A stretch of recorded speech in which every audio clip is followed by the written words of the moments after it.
हर हर महादेव दोस्तों, आज हम इस वीडियो में पौष पुत्रदा एकादशी के व्रत के बारे में जानेंगे। जैसे कि हर माह में पड़ने वाली 2 एकादशी के हिसाब से साल में 24 एकादशी का व्रत किया जाता है और व्रतों में सबसे महत्वपूर्ण व्रत एकादशी का व्रत माना जाता है।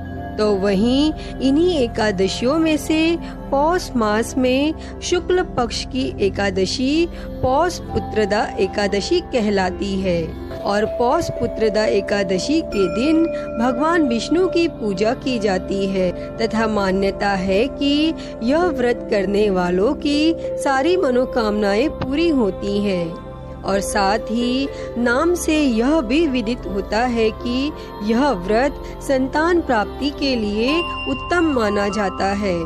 दोस्तों, आइए अब इस व्रत को रखने के नियमों के बारे में जानते हैं। यह व्रत 2 प्रकार से रखा जाता है, निर्जला और फलाहारी या जलीय व्रत।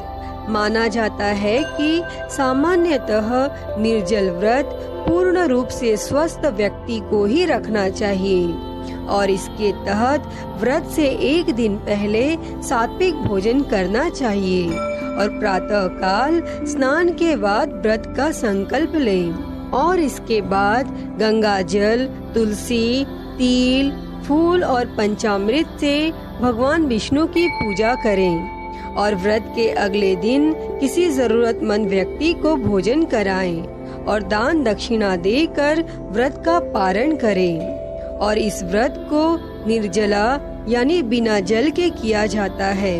यदि विशेष परिस्थितियों में व्रती की क्षमता नहीं है तो संध्या काल में दीप दान के पश्चात फलाहार किया जा सकता है।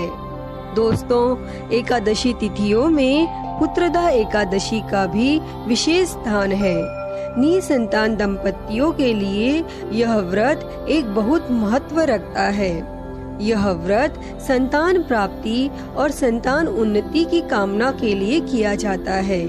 माना जाता है कि जो भी व्यक्ति पूरी श्रद्धा, नियम और विधि विधान से पुत्रदा एकादशी का व्रत करते हैं, उन्हें योग्य संतान की प्राप्ति होती है और इसी कारण इसे पुत्रदा एकादशी कहा जाता है।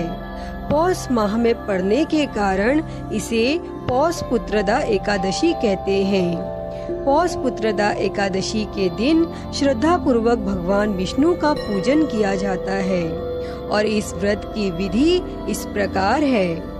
पौष पुत्रदा एकादशी का व्रत रखने वाले श्रद्धालुओं को व्रत से पूर्व दशमी के दिन एक समय सात्विक भोजन ग्रहण करना चाहिए और व्रती को संयमित और ब्रह्मचर्य का पालन करना चाहिए। और हर एकादशी तिथि की तरह पौष पुत्रदा एकादशी व्रत के नियम भी दशमी तिथि से ही आरंभ हो जाते हैं और इसीलिए यदि आप एकादशी का व्रत करने जा रहे हैं तो दशमी तिथि को दूसरे प्रहर का भोजन करने के बाद सूर्यास्त के बाद भोजन न करें और प्रातः काल स्नान के बाद व्रत का संकल्प लेकर भगवान का ध्यान करें। गंगा जल, तुलसी दल, तिल, फूल और पंचामृत से भगवान नारायण की पूजा करनी चाहिए और इस व्रत में व्रत रखने वालों को बिना जल के रहना चाहिए। यदि व्रती चाहे तो संध्या काल में दीप दान के पश्चात फलाहार कर सकते हैं और व्रत के अगले दिन द्वादशी तिथि पर किसी जरूरतमंद व्यक्ति या ब्राह्मण को भोजन कराकर दान दक्षिणा देकर व्रत का पारण करना चाहिए। और दोस्तों, संतान कामना के लिए इस दिन भगवान कृष्ण के बाल स्वरूप की भी पूजा की जाती है। इसके लिए प्रातः काल पति और पत्नी को संयुक्त रूप से श्री कृष्ण की उपासना करनी चाहिए और उन्हें पीले फल, पीले फूल, तुलसी दल और पंचामृत अर्पित करें और इसके बाद संतान गोपाल मंत्र का जाप करें और मंत्र जाप के बाद पति और पत्नी संयुक्त रूप से प्रसाद ग्रहण करें और एकादशी के दिन भगवान कृष्ण को पंचामृत का भोग लगाएं। दोस्तों, आइए अब सुनते हैं पौष पुत्रदा एकादशी की एक पौराणिक कथा। एक समय की बात है, भद्रावती नगर में सुकेतु नाम के राजा का राज्य था और राजा सुकेतु और उनकी रानी शैव्या की कोई संतान न थी। इसके कारण दोनों पति पत्नी बेहद दुखी रहते थे। एक दिन राजा सुकेतु ने अपनी रानी शैव्या के साथ वन जाने का मन बना लिया और अपना राजपाट मंत्री को सौंपकर निकल पड़े। और वन पहुंचने के बाद राजा सुकेतु के मन में आत्महत्या करने का ख्याल आया, लेकिन फिर उनके अंतर मन से आवाज आई कि आत्महत्या करने से बड़ा पाप और कोई नहीं।